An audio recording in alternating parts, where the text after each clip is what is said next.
La 6e sortie officielle de la plateforme citoyenne Gabon d'abord a eu lieu le samedi 3 décembre 2022 à la salle polyvalente de l'église Notre-Dame des Victoires, sise au quartier Plein Niger. Cette rencontre a servi pour la présentation de l'ouvrage de son éminence Dieudonné Zapalenga, qui est un cardinal d'Afrique centrale. Dans un détour introductif au sujet central de la rencontre, en attendant l'arrivée de tous les invités, l'oratrice principale de l'exposé débat, le docteur Honorine Ngou, a profité pour présenter aux premiers venus l'important panel de ses ouvrages riches de la diversité des thèmes qu'elle aborde, tout en s'appuyant sur sa longue carrière d'enseignant de littérature à l'université Omar Bongo Ondimba d'une part, mais aussi sur ses nombreux et riches voyages à travers le Gabon et dans le monde d'autre part. À l'entame des travaux de la journée, le vice-président Edmond Okenvele Nkogo a prononcé son allocution au nom du président Jacques Adiaeno empêché.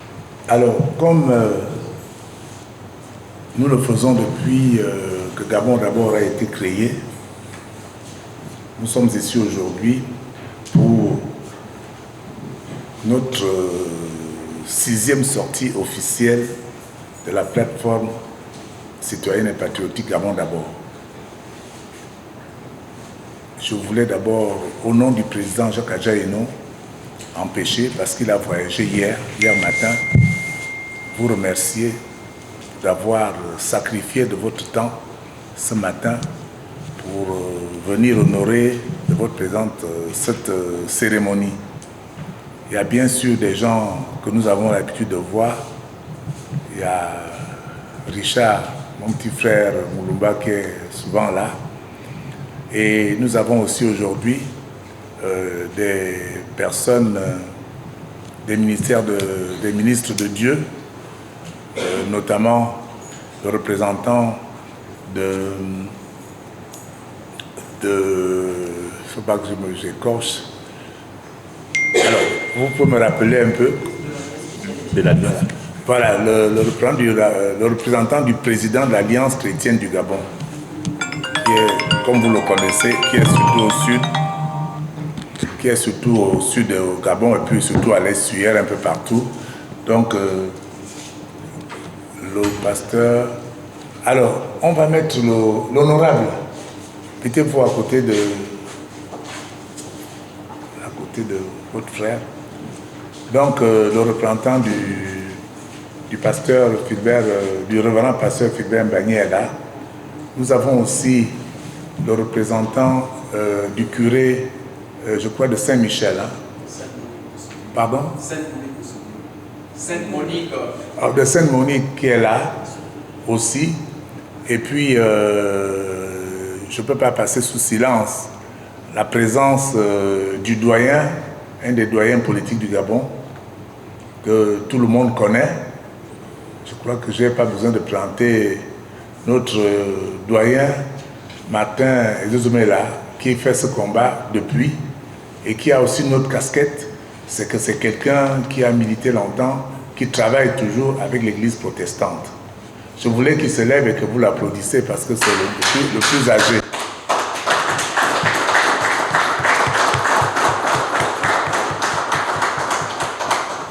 Voilà, lui aussi, c'est quelqu'un qui, à chaque fois qu'on organise des cérémonies, il se déplace toujours quand il est invité et il vient. Alors, à côté de lui, c'est des gens qu'on ne présente plus. C'est le vice-président de l'Union nationale. Je ne sais pas si quelqu'un ne connaît pas son nom, s'il peut aussi se lever.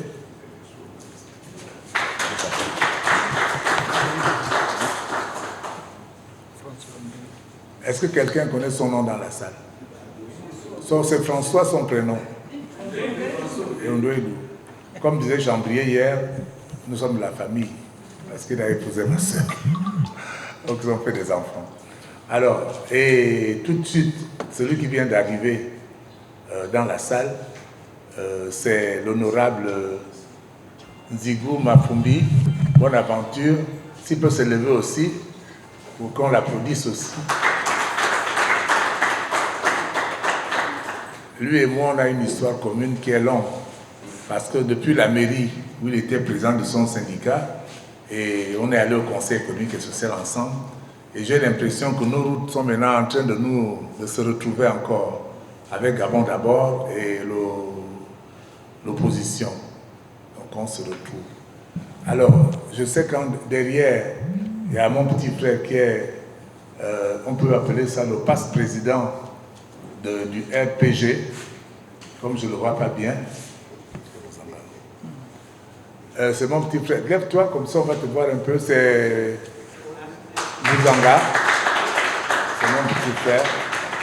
Et à côté, vous avez des dames du RPG. On ne va pas les présenter toutes. On a présenté le président. Et puis, il y a des gens que je ne vois pas. Le Gabon d'abord est bien représenté, puisque nous avons le président un des vice-présidents des comités de sages, qui est Jean-Claude Ondo, s'il peut se lever.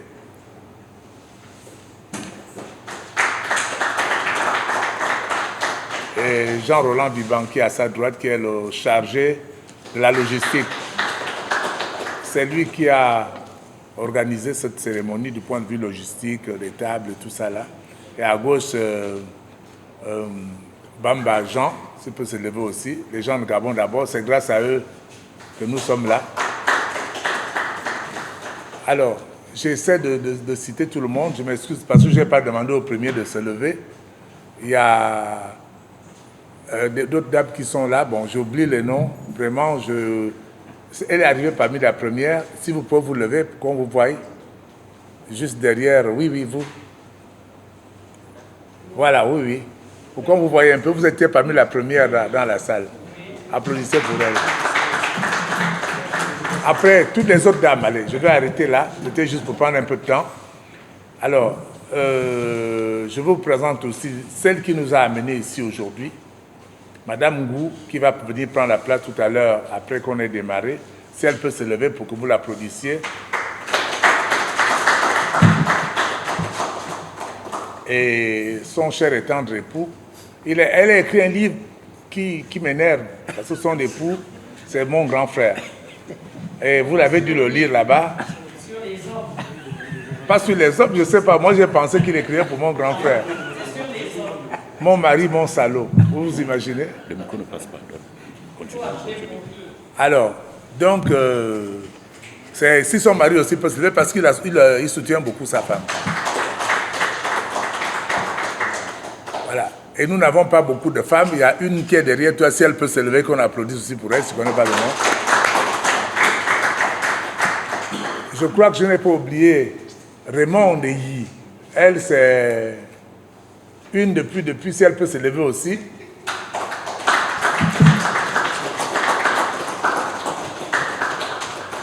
Ok.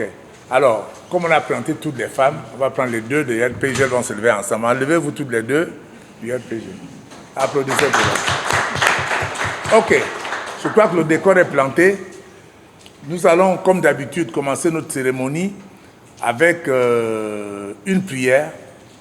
Elle devait être dite par le révérend qui n'est pas là, Samuel. Et nous avons demandé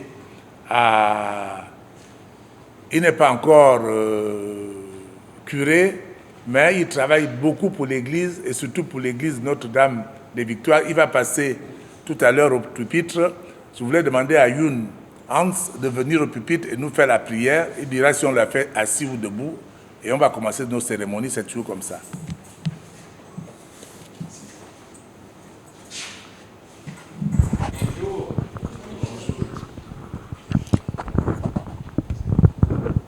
Je suis Hans Ayoum,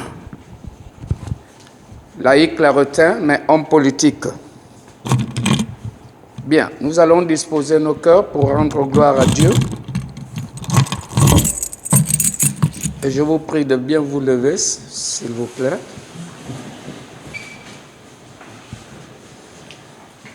Au nom du Père, du Fils et du Saint-Esprit, Père éternel, Dieu Tout-Puissant, nous te rendons grâce, nous te disons merci.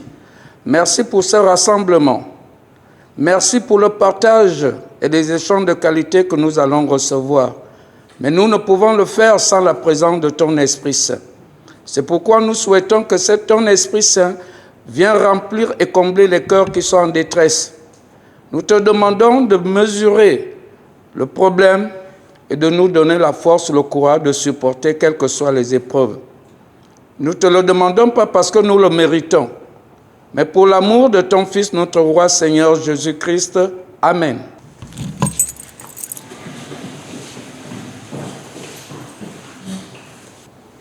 Chers invités, à vos grades et qualités, au nom du président Jacques Adjaïno, empêché, en déplacement, je voulais vous réitérer nos souhaits de bienvenue dans cette salle que tout le monde ne connaissait pas, parce que moi-même, je ne savais pas que dans les églises, il y avait des salles polyvalentes. Et on nous a offert cette belle salle. Et je voulais, à cette occasion, dès le départ, remercier les curés et le personnel de Notre-Dame des Victoires pour nous avoir offert cette hospitalité. Mesdames, Messieurs, les représentants des églises, les représentants des révérends pasteurs, les représentants des curés, les pasteurs eux-mêmes, Mesdames et Messieurs les présidents des partis politiques ou leurs représentants, Mesdames et Messieurs de la société civile, parce que hier, c'est le petit débat qui s'est engagé à l'ouverture du congrès du RPM, où on n'a pas beaucoup cité la société civile, et moi-même je ne peux pas l'oublier, puisque je vois Bagafou qui est là, qui représente la société civile. Alors, mesdames et messieurs, je suis vraiment honoré de vous voir parmi nous. Comme nous l'avons commencé depuis la création de Gabon d'abord, le 5 janvier 2022, le président Jacques Adjaye nous avait demandé tous les mois d'organiser une sortie sur les sujets qui peuvent intéresser les Gabonais, qu'ils soient président de la République, ministre, député, disons parlementaire, ou les Gabonais des quartiers, des villages. Et nous avons effectivement tenu à cette tradition et nous le faisons maintenant tous les mois. Le sujet qui nous amène aujourd'hui, et vous verrez que ce n'est pas comme d'habitude, parce qu'habituellement nous avons un exposé, deux exposés avec des débats. Aujourd'hui, le sujet est tellement sérieux que les responsables de Gabon d'abord qui sont là présents et que je vais vous présenter, qui vont se lever. Il y a d'abord le secrétaire général de Gabon d'abord, qui est M. Guy Roger Ndiaye. Retenons Ndiaye, pardon. Vous pouvez applaudir pour lui quand même.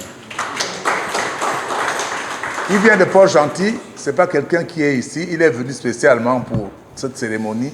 Je voulais vraiment te remercier, cher secrétaire général. Merci.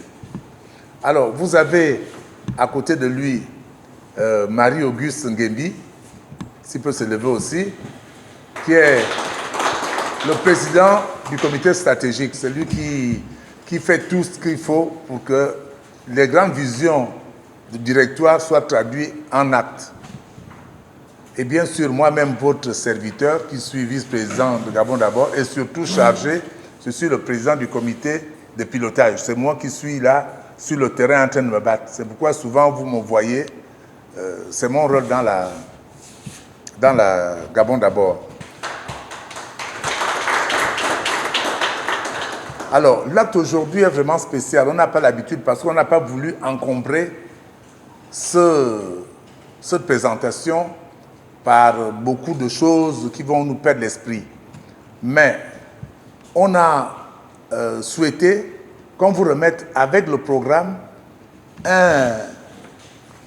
une feuille, des informations sur ce qui préoccupe vraiment tous les Gabonais aujourd'hui et sur ce qui fait à ce que le changement de régime ne se fasse pas, ou bien l'alternance politique des hommes au pouvoir. C'est le problème de l'abstention. Donc, on vous a donné ces informations parce qu'il y a deux sorties. Effectivement, Président, on va... voilà. Alors, donc, ce qui préoccupe et la société civile et les partis politiques et même les religieux, c'est le problème d'abstention. Donc nous avons remis, en plus du programme, ces tableaux qui permettent d'attirer encore une fois l'attention de tout le monde pour dire que avec l'abstention qui est en ce moment, il n'y aura pas de changement. Si on ne diminue pas l'abstention, c'est-à-dire si les Gabonais ne participent pas, très nombreux, ne s'inscrivent pas sur la liste électorale, ne votent pas, ça ne changera pas. Parce que le parti au pouvoir a le résiduel pour dire, c'est comme quand vous prenez une bouteille de vin de palme. Si vous la laissez sur la table, quand vous passez après 2-3 heures, vous voyez qu'il reste toujours le résiduel en bas. Avec ce résiduel, si tous ceux qui sont en haut, c'est-à-dire ceux qui s'abstiennent, ne votent pas, c'est le résiduel qui passe. Donc il faut vraiment que les Gabonais prennent conscience que le changement ne se fait pas parce que le parti au pouvoir, comme on le dit, triche, mais c'est parce que leur absence fait à ce que on puisse tricher plus. Et c'est la seule chose qu'on voulait vous dire avant de commencer la présentation du livre. Et je souhaiterais que Meboune vienne ici pour vous dire rapidement qu'est-ce qu'il y a dans ces tableaux. Quand vous allez partir, M. Meboune, venez. C'est le communicant de Réagir. Je crois que le président est là. Hein? Donc c'est le communicant de Réagir et c'est lui qui s'était occupé de présenter ça la dernière fois. Donc je vais lui laisser la place et je vous dis merci d'être là et nous allons continuer. Et vous verrez que le sujet qu'on va aborder est un sujet vraiment important. Ok. Est un sujet important parce que Dieu, si il ne nous accompagne pas à ces élections 2023, je peux vous dire qu'on risque encore d'avoir les mêmes résultats. C'est Njabio qui a l'habitude de nous le dire, que si nous faisons toujours les mêmes choses, nous aurons toujours les mêmes résultats. La différence de 2023 par rapport à 2016, c'est que cette fois-là, la société civile se mêle, on demande aux religieux aussi de se mêler, parce que c'est plutôt cette frange de la population qui fait l'abstention. Donc, on ne fera pas la même chose qu'en 2016 où les politiques étaient partis seuls. Et cette fois-là, ils seront accompagnés par Dieu, par les retraités, par la société civile et par toute autre personne qui souhaite vraiment le changement. Parce que j'ai donné les chiffres hier, je le donne tout le temps. Comment voulez-vous comprendre dans un pays où tout le monde veut le changement? Et c'est à Yaoundé que quelqu'un, je veux le citer, Bruno Ateba, qui est monseigneur, me dit, ils ont fait un sondage dans l'église. Ils ont dit, mais qui est pour le changement? Tout le monde a levé le bras. Tout le monde. Maintenant, qui est prêt pour participer au changement?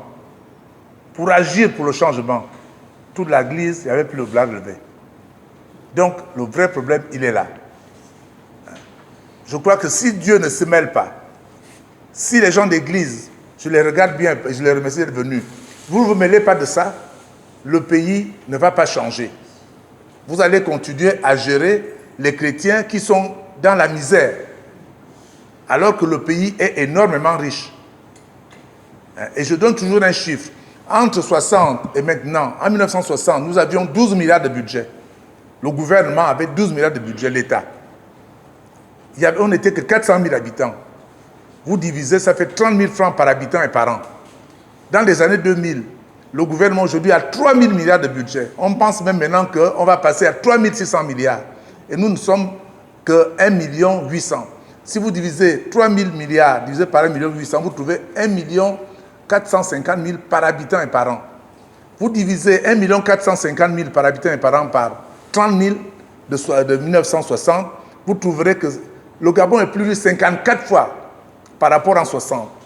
Comment voulez-vous qu'un pays qui est riche 54 fois par rapport à 60, nous qui avions fait l'école dans les années 60-65, on était transportés. On avait les bourses, même les gens du secondaire, payés tous les mois. On avait des tenues au lycée données gratuitement. On était soignés. À l'internat où j'étais au lycée là en bas, nous avions une buanderie où on allait remettre le linge et on vous le rendait repassé. Il n'y avait pas d'assurance à payer. Il n'y avait pas des écoles privées, des maternelles. Comment voulez-vous qu'un pays qui est devenu 54 fois plus riche par rapport à 60, les enfants aujourd'hui on leur coupe les bourses. Les gens ne peuvent plus se soigner à l'hôpital. Nous ne mangeons que des produits embaumés avec des colorants dedans, des choses qu'on a mis dedans pour donner les cancers. C'est anormal. Et vous-même, vous comprenez aussi tout ce qui est détourné comme argent. Des étrangers viennent, prennent des milliards, sortent avec, vont construire chez eux, avec notre argent.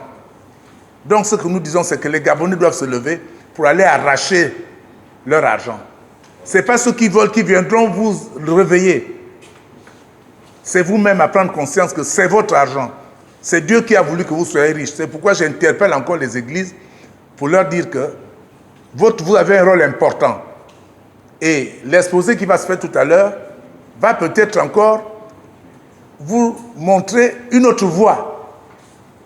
Parce que ce livre, je l'ai eu au Cameroun par Monseigneur Bruno Ateba, qui me l'a donné, ce livre du cardinal. Donc quelqu'un aujourd'hui qui, après le pape, est responsable de l'église au niveau de l'Afrique centrale.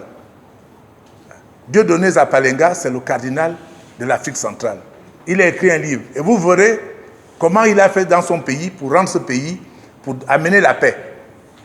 Donc c'est pour ça que nous ne voulons pas mettre beaucoup de choses autour, mais de grâce, je voulais que Mobutu nous dise quelques mots avant qu'on commence au niveau de ces cours d'ascension. Donc, M. Mobutu, je vous remercie.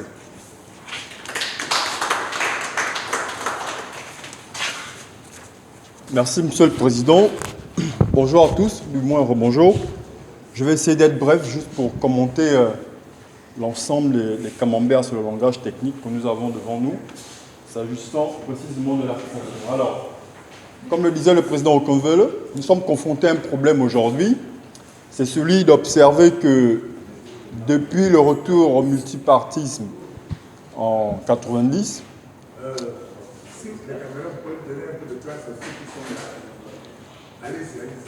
alors la première élection présidentielle arrivera en 93, et lors de ce scrutin, contrairement au constat que nous faisons aujourd'hui sur l'abstention, qui prend des proportions inquiétantes, ici, nous avions des Gabonais qui s'étaient réellement mobilisés dans les urnes, et cela s'expliquait par le vent de changement, du moins le retour au multipartisme qui soufflait à cette époque-là, avec la chute du mur de Berlin et tout ce qui s'ensuit. Je vois ici des gens qui ont participé à la conférence nationale, dont je ne vous ferai pas de dessins particuliers, puisque sur ce plan-là, j'ai plutôt à apprendre de vous. Donc, à ce moment, en 93, lors de la présidentielle, nous avions un taux de participation qui s'élevait à près de 80%. 80%. Donc, à cette époque, on peut dire que le scrutin avait réellement mobilisé les Gabonais, sauf que là aussi, nous avions une multitude de candidatures, notamment en ce qui concerne le camp de l'opposition. Mais évidemment, l'opposition a réclamé à cette époque avoir remporté les élections, mais d'autres observateurs estiment que le fait de la multiplication des candidatures a pu participer à éviter les élections. Alors, dans le travail que nous avons fait au sein de la plateforme Gabon d'abord, nous avons souligné un certain nombre de variables. Vous verrez qu'ici, nous avons des éléments de langage tels que l'abstention primaire. Quand on entend par abstention primaire, c'est simplement la différence qu'il y a entre le nombre de Gabonais en âge de voter et le nombre de Gabonais réellement inscrits sur les listes électorales. Donc, en 1993, nous avions 528 000, j'extrapole, 528 000 Gabonais en âge de voter, et nous avions 484 000 inscrits. C'était quand même conséquent à cette époque. Alors, les choses vont évoluer avec toutes les crises. Vous voyez qu'ici, en 1993, le taux d'abstention était à peine de 20%. Malheureusement, la multitude des candidatures avait participé à fragiliser le camp de l'opposition, même si, dans une certaine proportion, on peut considérer que M. Mbadou Soul avait remporté les élections. Alors, nous arrivons en 98. Vous voyez qu'en rouge, nous avons une fraction qui commence à s'agrandir. Et cette fraction renvoie justement à l'évolution de l'abstention. En violet, vous avez les suffrages exprimés. Mais là encore, nous ne sommes pas encore passés au-dessus de la barre des 50% d'abstention, puisque ici les suffrages exprimés représentaient 52% de la population en âge de voter. Et en 1998, nous avions 599 000 Gabonais en âge de voter, nous avions 569 000 inscrits. Là, le taux d'abstention était de 47%. Alors, je survole un peu parce que je vais faire juste une synthèse à la fin. Nous arrivons en 2005. En 2005, le taux d'abstention continue de grossir. Ici, l'abstention primaire était de 160 000 voix, soit 24% par rapport au nombre de Gabonais à l'âge de voter. Les suffrages exprimés représentaient 48%. Alors, si j'ai parlé d'abstention primaire, vous noterez aussi que sur le graphique, nous avons l'abstention secondaire. Par abstention secondaire, il faut considérer l'écart qu'il y a entre le nombre de personnes ayant réellement voté et le nombre de personnes inscrites sur les listes électorales. Nous arrivons en 2009. Il y a une particularité en 2009 parce que vous verrez qu'ici, l'abstention primaire n'apparaît pas sur le graphique. Tout à l'heure, nous avions 4 couleurs sur le camembert, mais là, nous n'en avons que 3. Pourquoi? Parce qu'en 2009, il y a une anomalie qui s'était présentée. Il y avait 791 000 Gabonais en âge de voter, mais sur les listes électorales, nous sommes retrouvés avec 807 000 électeurs. Alors, ça nous renvoyait à une abstention primaire avec un chiffre négatif de l'ordre de moins 15 633 personnes. D'après certains observateurs et témoignages que nous avons pu recueillir, cela pouvait s'expliquer par le fait qu'il y ait eu davantage de doublons sur la liste électorale ou des inscriptions frauduleuses de personnes étrangères notamment. Je pense qu'on a un ancien président des élections ici qui pourrait peut-être dire un mot tout à l'heure à ce niveau. Mais cette anomalie avait quand même interpellé la classe politique. On était 700 000 en âge de voter, mais il y avait 800 000 inscrits sur les élections. Et là, l'abstention commence à grossir, elle dépasse désormais le seuil de 57%. Puis, ici, il y a une petite coquille, c'est 2016 plutôt. En 2016, les choses vont quand même empirer, puisque nous aurons, en termes de suffrages exprimés, à peine 36% par rapport au nombre de Gabonais en âge de voter. Seuls 36% se sont effectivement prononcés dans les urnes pour un candidat ou un autre. 36%. Et ici, l'abstention primaire s'élève à 37%, tandis que l'abstention secondaire s'élève à 25%. Alors, en 2016, nous étions 945 000 Gabonais en âge de voter. Il y avait 595 000 inscrits, j'extrapole. Le taux d'abstention global s'élevait à 63%, en 2016 déjà. Alors, comprenons-nous bien ici, lorsque nous parlons d'abstention globale, nous prenons en compte l'abstention primaire, c'est-à-dire ceux qui sont en âge de voter mais qui ne vont pas s'inscrire sur les listes électorales. Nous associons également l'abstention secondaire, c'est-à-dire ceux qui sont inscrits mais qui ne vont pas voter. Et ensuite, nous prenons aussi en compte ceux qui votent mais qui votent nul ou blanc. Donc, c'est cet ensemble, c'est ce package qui constitue l'abstention globale. Ça veut donc dire qu'en 2016, sur 900 000 Gabonais en âge de voter, près de 60% se sont abstenus de faire valoir leur droit de vote. C'est quand même une situation qui interpelle la communauté nationale, notamment la classe politique, parce que nous avons observé que les écarts de voix, souvent en période électorale, entre le candidat du pouvoir et le candidat de l'opposition, ce sont ces écarts-là qui permettent, du moins qui favorisent parfois la tentative de tricherie. Je m'explique. En 2016, M. Ali Bongo était crédité, je crois, de 170 000 voix et M. Jean Ping de 168 000 voix, soit un écart de 5 000 voix. Ce sont les résultats officiels.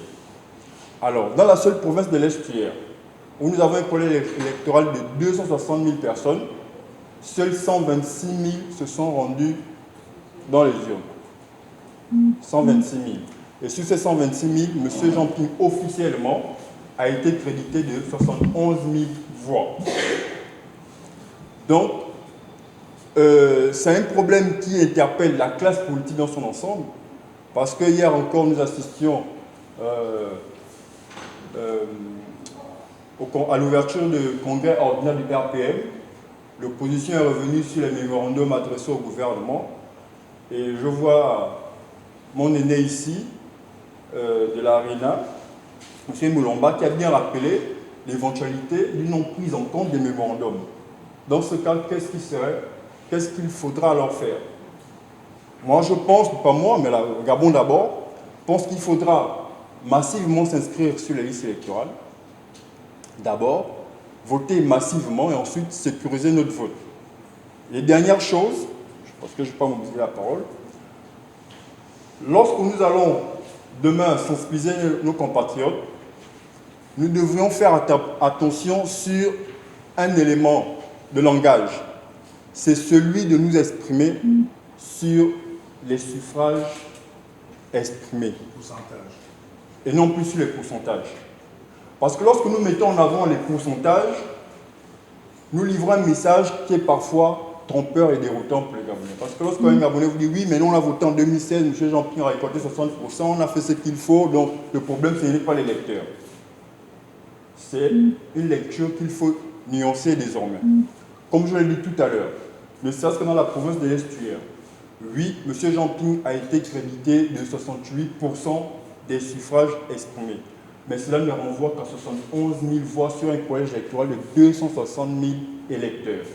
Donc, en disant aux Gabonais qu'il n'y a que 70 000 électeurs qui se sont prononcés pour le candidat de l'opposition, sur un collège électoral de 260 000 voix, je pense que cette image est plus frappante pour souligner le malheur, du moins, le mal que l'abstention cause, n'est-ce pas, à la volonté d'alternance. Moi qui suis d'OM, et d'ailleurs j'ai voté à OM, dans le 2e arrondissement, lorsque nous sommes rentrés à Libreville, nous sommes répondus sur les réseaux sociaux pour dire oui, le Wallentem a offert le plus grand pourcentage au candidat de l'opposition, notamment 72%. Sauf que les 72% renvoient à 25 000 voix.